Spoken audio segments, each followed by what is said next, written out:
This is not a speech for people who want motivation like a warm blanket. This is for people who want results, because the world you're living in doesn't reward kindness, intention, or effort alone. It rewards winners, and winners are not created by mercy. Winners are created by standards so high they scare average people away. If you came here looking for permission to slow down, to rest, to feel sorry for yourself, leave now.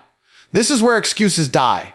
Here's the first truth most people can't handle. Life is competitive whether you like it or not. You can pretend it isn't. You can talk about balance, comfort, and vibes. Meanwhile, someone else is working while you're resting. Someone else is studying while you're scrolling. Someone else is building while you're complaining. And one day you'll look up and wonder how they passed you so fast. They didn't get lucky. They showed no mercy to their weakness. You don't win by being soft with yourself. You win by being honest, brutally honest. Look at your life right now. Your body, your bank account, your discipline, your focus. That's the scoreboard. Not your intentions, not your potential. Results. And if the results embarrass you, good. That discomfort is your wake-up call. Comfort has lied to you long enough. Let me make this clear. No mercy doesn't mean cruelty toward others. It means zero tolerance for your own excuses. No mercy for laziness. No mercy for procrastination. No mercy for that inner voice that tells you to delay, to settle, to quit early. Every time you listen to that voice, you lose. Every single time you ignore it and act anyway, you move closer to winning. Most people negotiate with themselves.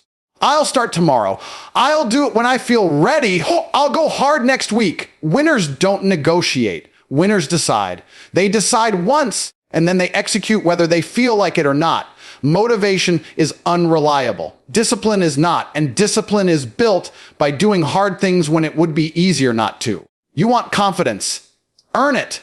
Confidence doesn't come from affirmations. It comes from keeping promises to yourself. You say you'll wake up early. Do it. You say you'll train.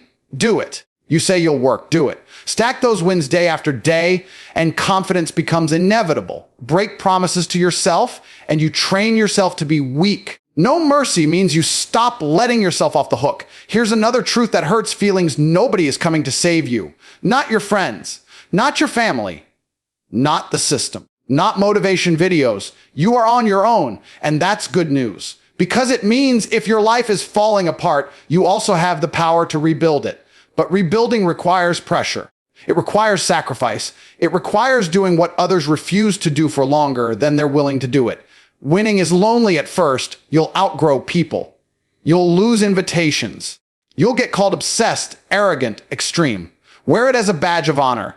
Average people hate standards because standards expose their lack of effort. When you raise your level, it forces others to confront theirs. Most won't. That's not your problem. Understand this: mercy feels good in the moment, but it's expensive in the long run. You skip one workout, it feels good now. You delay one task, it feels good now. You choose comfort over effort, it feels good now. Then months pass, years pass, and suddenly you're stuck in a life you don't respect. That's the real cruelty. No mercy today saves you from regret tomorrow. Winning is simple, not easy. Set a target, remove distractions, execute daily, repeat until the result is undeniable. That's it. There is no secret, no shortcut, no hack, just pressure applied consistently. You don't need to do everything. You need to do the right things relentlessly. And when you're tired, you go again. When you're bored, you go again. When you're doubting, you go again. Let me tell you something important. The pain of discipline is temporary. The pain of regret lasts forever. One builds you, the other haunts you. Choose wisely. Every day you wake up, you're voting for the man you're becoming. Weak or strong, average or dangerous, forgotten or respected, your habits cast the vote. Your actions count the result. Results are the only truth, and everything else is noise. You can talk all day about how hard you're trying, how serious you are, how much potential you have, but the world doesn't listen to words. It looks at outcomes. Life doesn't reward intention.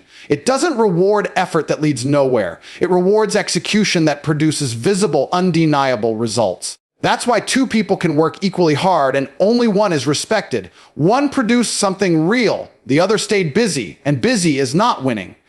Look at your life like a scoreboard, because that's how the world sees it. Your bank account is a number. Your body is a reflection.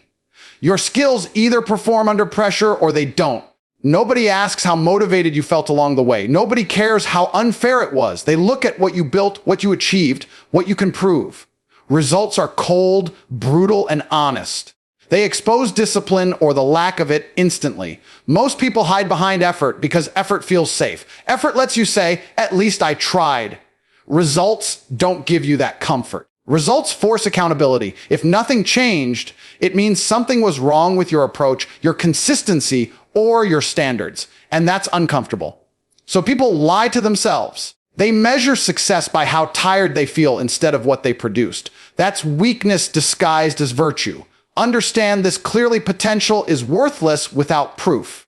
The world is full of talented people nobody respects because talent without results is just theory. You don't get paid for what you could do. You get paid for what you deliver. You don't earn respect for what you plan to become. You earn it for what you are right now. That gap between who you think you are and what your results show is where most people get stuck for life. If your results are small, your standards are small. That's not an insult. That's a fact. High standards force better behavior. Low standards create excuses. When you demand results from yourself, you stop tolerating distractions. You stop negotiating with laziness. You stop celebrating effort and start demanding outcomes. That shift alone separates winners from talkers. The brutal part is this: results take time and excuses work immediately. That's why most people choose excuses. They give instant relief. Results demand patience, pressure, and repetition. You might work for weeks with nothing to show. That's where weak minds quit. Strong minds double down. They understand that invisible work always comes before visible success. The pain of delayed reward scares average people away. Every excuse you accept delays results. Every delay trains you to accept less. It becomes a cycle. You delay action, results don't come, confidence drops, standards fall, and suddenly mediocrity feels normal. Breaking that cycle requires obsession with outcomes. Not tomorrow, not someday. Now, you start asking one question every day: did I produce something real today, or did I just stay busy? Results don't require perfection. They require consistency. You don't need massive moves. You need relentless execution of the right actions. Daily, boring, uncomfortable, repetitive. That's how results compound. That's how confidence is built the right way. Not by hype, not by positive thinking, by evidence. Here's the uncomfortable truth most people avoid. If you don't like your results, you are the problem, not the system, not the timing, not other people. You. And that's actually empowering because it means the solution is also you. Change the actions, change the standards, change the outcome. Simple. Hard, effective. When you become result-focused, emotions lose power over you. You stop asking how you feel and start asking what needs to be done. You stop chasing motivation and start chasing completion. That's when momentum starts. That's when progress becomes inevitable. That's when people around you get quiet because results speak louder than anything you could ever say. At the end of the day, life keeps score whether you like it or not. You can ignore the scoreboard, but it's still there. You can argue with reality, but reality always wins. So decide who you want to be, the person full of explanations or the person with undeniable results. Because when results show up, excuses disappear automatically. Weak habits are silent killers. They don't attack you loudly. They don't announce themselves. They show up as small permissions you give yourself every day. Skipping one task, delaying one decision, choosing comfort once. And once becomes a pattern faster than you realize. No mercy means you stop treating these habits like harmless flaws and start seeing them for what they are. Direct threats to your future. Every habit you repeat is a vote, not for who you want to be, but for who you actually are becoming. Weak habits don't just waste time, they rewire your identity. Each time you give in, you teach your mind that resistance wins. You train yourself to quit quietly. And the most dangerous part is that it feels normal. That's how people lose years without noticing. They didn't fail dramatically. They surrendered gradually. Understand this: your habits don't care about your goals. You can dream big, talk big, plan big, but your daily behavior will always overpower your ambitions. If your habits are weak, your future will be weak. No mercy means you stop protecting these habits with excuses. You don't say, I was tired. You don't say, I deserved a break. You don't say, just this once. You recognize the pattern and you cut it off immediately. Most people try to change habits gently. They try to negotiate. They try to be kind to themselves. That softness is exactly why nothing changes. Weak habits require aggression, decisive action, clear rules. You don't argue with laziness. You don't debate discipline. You act fast, without emotion. The moment you hesitate, the habit wins. Here's the hard truth. Weak habits exist because they serve you in the short term. They reduce pressure. They avoid discomfort. They protect your ego. But what they give you now, they take from you later with interest. Energy, confidence, respect, momentum, all drain slowly. No mercy means you stop choosing short-term relief over long-term power. Look closely at your day, the way you wake up, the way you use your phone, the way you respond to resistance. That's the real blueprint of your future, not your goals list, not your vision board. Your habits decide your ceiling. And if you tolerate weak ones, you are personally choosing a lower ceiling for your life. Cutting weak habits isn't about motivation. It's about identity. You stop asking, do I feel like it? And start asking, is this acceptable? When your standards rise, decisions become automatic.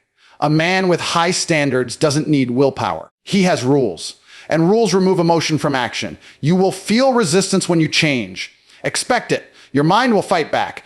It will remind you of how hard things are, how unfair life is, how much you've already done. That voice is not trying to help you. It's trying to keep you familiar. Growth threatens comfort.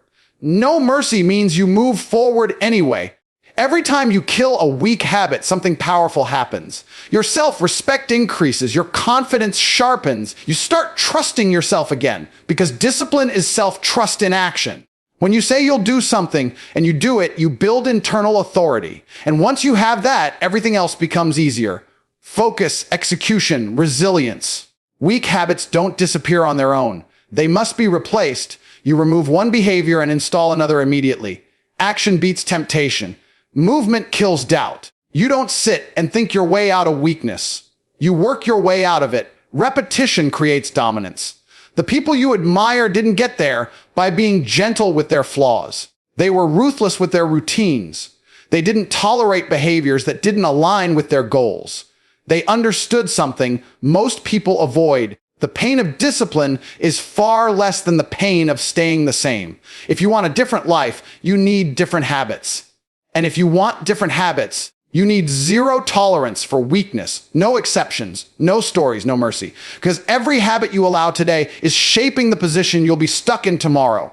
Motivation is unreliable, and deep down you already know this. Some days you feel unstoppable, other days you feel empty, tired, unfocused. If your performance depends on how you feel, your results will always be unstable.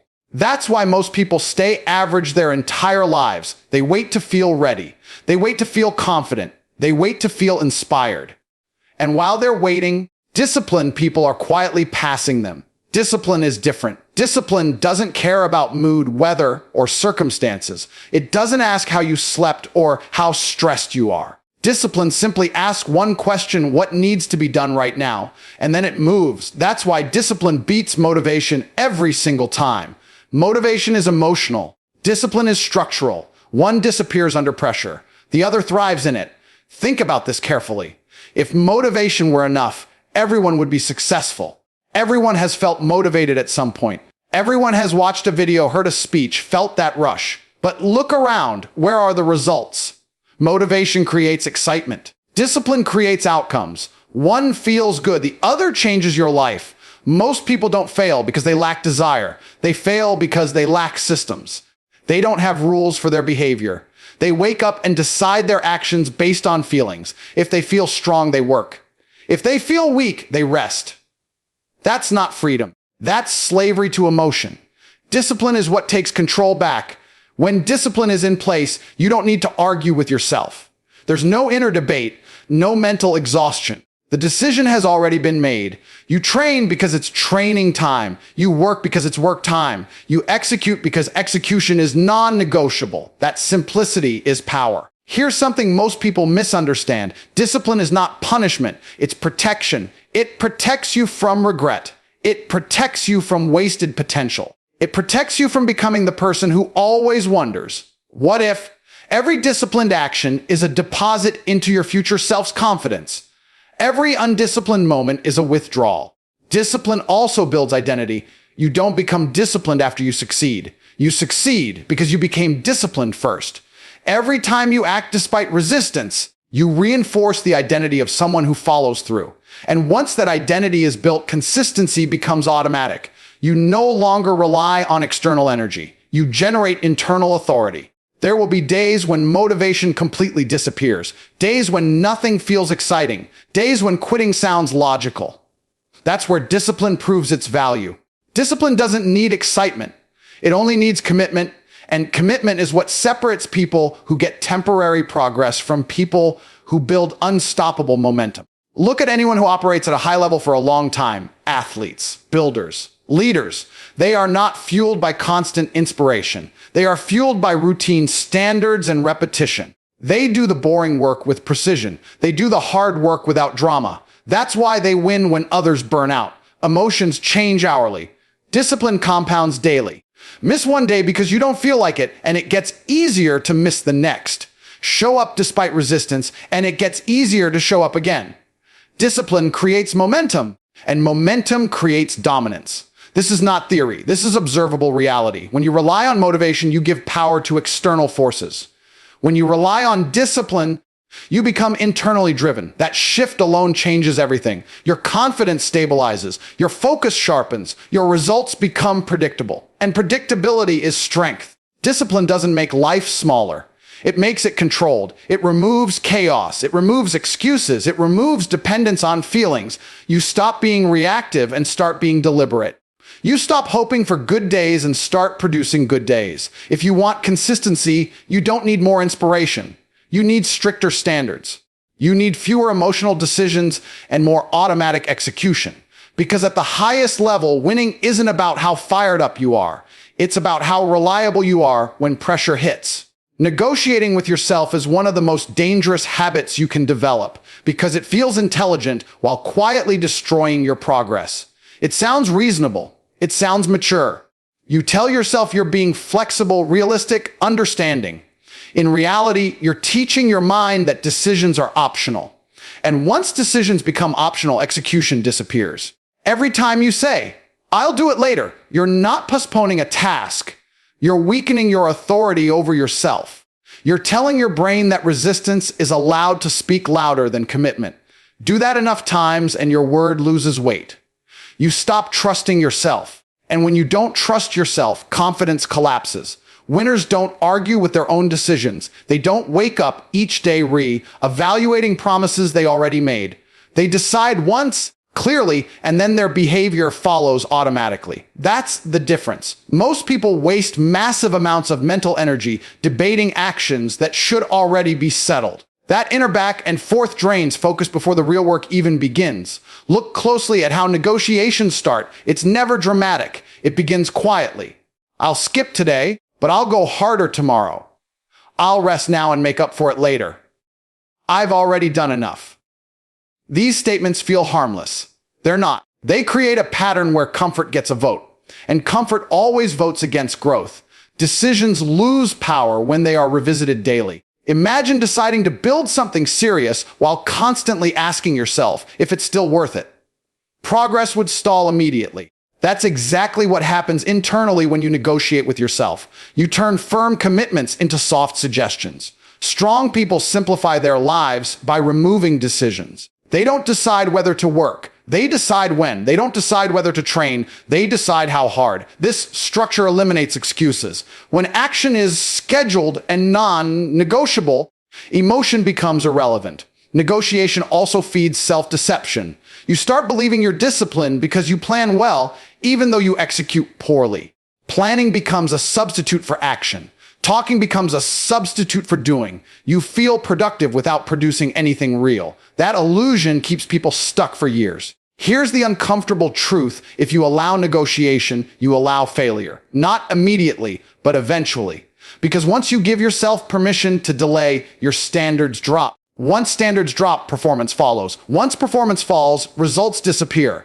And then you start negotiating even more to protect your ego. The moment you stop negotiating, everything changes. Clarity appears. Focus sharpens. You feel resistance, but you move anyway. That builds internal authority. You start respecting yourself again because your actions match your words. That alignment creates a level of confidence no motivation can replicate. Understand this decision fatigue is real, but it's self-inflicted. It comes from repeatedly reopening closed doors. When you lock a decision and throw away the key, your mind relaxes. There's no debate, no stress, just execution. Ironically, strictness creates freedom. People who dominate don't rely on willpower. They rely on rules. Rules remove emotion from the equation. They protect you on bad days. They carry you when energy is low. Negotiation exposes you when pressure hits. Rules hold the line. You won't feel ready when you stop negotiating. Readiness is a myth created by hesitation. Action creates readiness, not the other way around. The fastest way to build momentum is to act without discussion. Move first. Think later. Every major shift in your life will begin the same way. A decision made without an escape route. No backup plan. No soft landing. That's when commitment becomes real. That's when effort intensifies naturally. Because when there's no option to retreat, you advance. If you want consistency, remove choice. If you want power, remove debate. Decide once. Execute daily. Let the discomfort burn away weakness. Because the moment you stop negotiating with yourself, you stop losing ground to your own mind. Pressure is not something to be avoided. Pressure is the environment where power is forged. Every version of you that you respect was built under stress, not comfort. Comfort keeps you the same. Pressure forces adaptation, and adaptation is growth.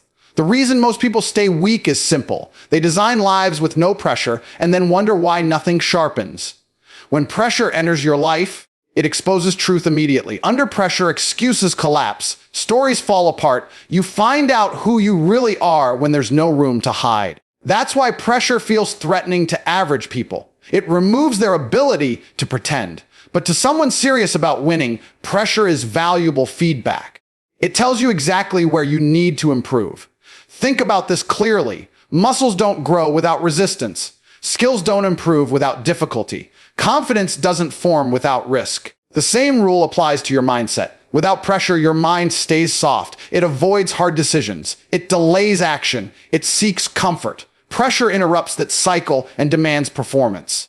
Most people misunderstand pressure because they associate it with panic or overwhelm. Real pressure is structured, chosen, controlled. It's the pressure of deadlines, standards, accountability, and expectations you place on yourself. That kind of pressure doesn't break you. It focuses you. It eliminates distractions. It forces priorities. Suddenly, nonsense falls away and only what matters remains.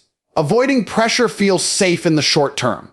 You tell yourself you're protecting your peace. In reality, you're protecting weakness. Peace without progress becomes frustration. Calm without growth turns into boredom. And boredom is dangerous because it slowly kills ambition. Pressure keeps ambition alive.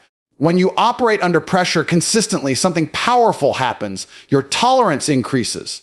What once felt heavy starts to feel normal. What once felt impossible becomes routine. That's how power is built. Not in sudden bursts, but through repeated exposure to difficulty. You don't rise to challenges. You adapt to them. Pressure also accelerates learning. When there's something at stake, you pay attention. You think sharper. You move faster. You stop wasting time on things that don't move the needle. Pressure compresses time by forcing intensity. That's why people grow more in hard seasons and easy ones. Look at anyone who has achieved something meaningful. They didn't wait for perfect conditions. They moved while uncomfortable. They operated while uncertain. They carried pressure daily. And instead of collapsing, they used it as fuel. Pressure didn't destroy them. It refined them. There's a reason comfort feels addictive. It requires nothing from you. No improvement, no courage, no effort. But comfort always sends a bill later. Lost years, missed opportunities, regret. Pressure sends the bill up front, but it pays dividends long term. If you want to become dangerous, you must deliberately add pressure to your life. Higher standards, tighter schedules, clear consequences. You don't wait for life to pressure you. You create it. That's how you stay ahead instead of being forced to react when everything is on fire. Pressure reveals discipline gaps instantly. Under pressure, weak routines collapse. Strong ones hold. That's why pressure is the ultimate test. It doesn't care about intentions. It doesn't care about talk. It only responds to preparation and execution. When pressure becomes familiar, fear loses its grip. You stop panicking. You stop overthinking. You trust your process because you've survived pressure before. Repeated exposure builds calm confidence, not the loud kind, the quiet kind that doesn't need validation. Most people spend their lives trying to reduce pressure. Winners spend their lives increasing capacity. That difference decides everything. One path keeps you small and comfortable. The other expands your limits until pressure no longer feels like a threat. It feels like home. If you're feeling pressure right now, that's not a signal to retreat. It's a signal that growth is happening. Lean into it. Let it shape you. Let it demand more from you. Because pressure doesn't crush strong men, it creates them. Winning is rarely decided in dramatic moments. It's decided quietly daily in choices so small most people don't respect them. That's why people lose slowly without realizing it. They don't fail all at once. They fail in inches. One skipped action, one excuse accepted, one promise broken. And each small loss feels harmless until the total becomes impossible to ignore. Every day is a vote, not a motivational idea, a fact. You are voting with your behavior for the direction your life is moving. When you win the day, even slightly, momentum shifts in your favor. When you lose the day, even slightly, momentum shifts against you. There is no neutral. You're either building strength or feeding weakness. Small wins compound faster than motivation ever could. One focused work session creates clarity. One completed task builds confidence. One disciplined choice strengthens identity. These aren't dramatic, but they are powerful. They stack. And once they stack, they create a rhythm that becomes hard to stop. That's how people suddenly look unstoppable from the outside. They weren't special. They were consistent. The opposite is also true. Small excuses compound quietly. Sleeping in once makes it easier the next time. Delaying one task lowers urgency. Letting one standard slide creates permission for the next. Nothing collapses immediately, so the danger feels invisible. But underneath, discipline is eroding. Self-trust is weakening. And before long, losing feels normal. Most people underestimate daily decisions because they're obsessed with big moments, big goals, big plans, big breakthroughs. They ignore the reality that big outcomes are built by boring days executed correctly. No one dominates accidentally. They dominate because they won when it mattered, even when no one was watching. Daily winning is not about intensity. It's about reliability. You don't need heroic effort. You need repeatable effort. Showing up when it's inconvenient. Executing when it's boring. Finishing what you start even when enthusiasm is gone. That reliability turns effort into results over time. When you win the day, you control the narrative in your head. You go to sleep knowing you did what you said you would do. That creates calm confidence, not loud confidence. Real confidence, the kind that doesn't need approval, the kind that shows in posture, tone, and decision-making. Lose too many days in a row, and the opposite happens. Doubt creeps in, hesitation grows. You start questioning yourself. Daily wins simplify life. You stop overthinking because action replaces anxiety. You stop waiting for perfect conditions because progress creates clarity. You don't need to feel ready. You just need to complete the next task on the list. That focus eliminates overwhelm. People who win consistently don't rely on mood. They rely on structure. They know exactly what a win looks like each day. Clear targets, clear actions, clear standards. When the day ends, there's no debate. Either it was done or it wasn't. That honesty keeps them sharp. Slow loss is seductive because it feels comfortable. Nothing forces change immediately. You can function. You can survive. But survival is not success. Over time, slow loss creates resentment toward life, toward others, toward yourself. That resentment is the price of neglected discipline. Winning daily also builds resilience. When pressure hits, you don't panic because you're used to execution. You've trained yourself to move forward regardless of emotion. That's why disciplined people look calm in chaos. They've already won thousands of small battles internally. You don't need to dominate every area at once. You need to dominate today. One workout, one task, one decision made correctly. That's enough. Tomorrow, you repeat. Over time, that repetition becomes identity. You don't try to be disciplined. You are disciplined. If you want to know where your life will be in a year, don't look at your goals. Look at your daily behavior. That's the trajectory. Change the day, and you change the future. Ignore the day, and the future is already decided. Winning daily is simple, but it's not easy. And that's why it works. Because most people won't do it. They'll chase excitement and ignore consistency. You don't need to. You just need to show up, execute, and stack wins until losing feels unfamiliar. So stop asking for mercy from life. Life doesn't care. Start demanding more from yourself. Raise your standards, cut the excuses, kill the distractions, move with urgency, act like time is running out, because it is. Every day you delay is a day someone else gains ground. This is where it ends. No more half effort. No more almost. No more I'll try. Trying is for people who plan to fail. Decide, commit, execute. Show no mercy to the version of you that wants comfort over conquest. Because at the end of the day, the world only remembers one thing. Not how you felt, not how hard it was, only whether you won. No mercy.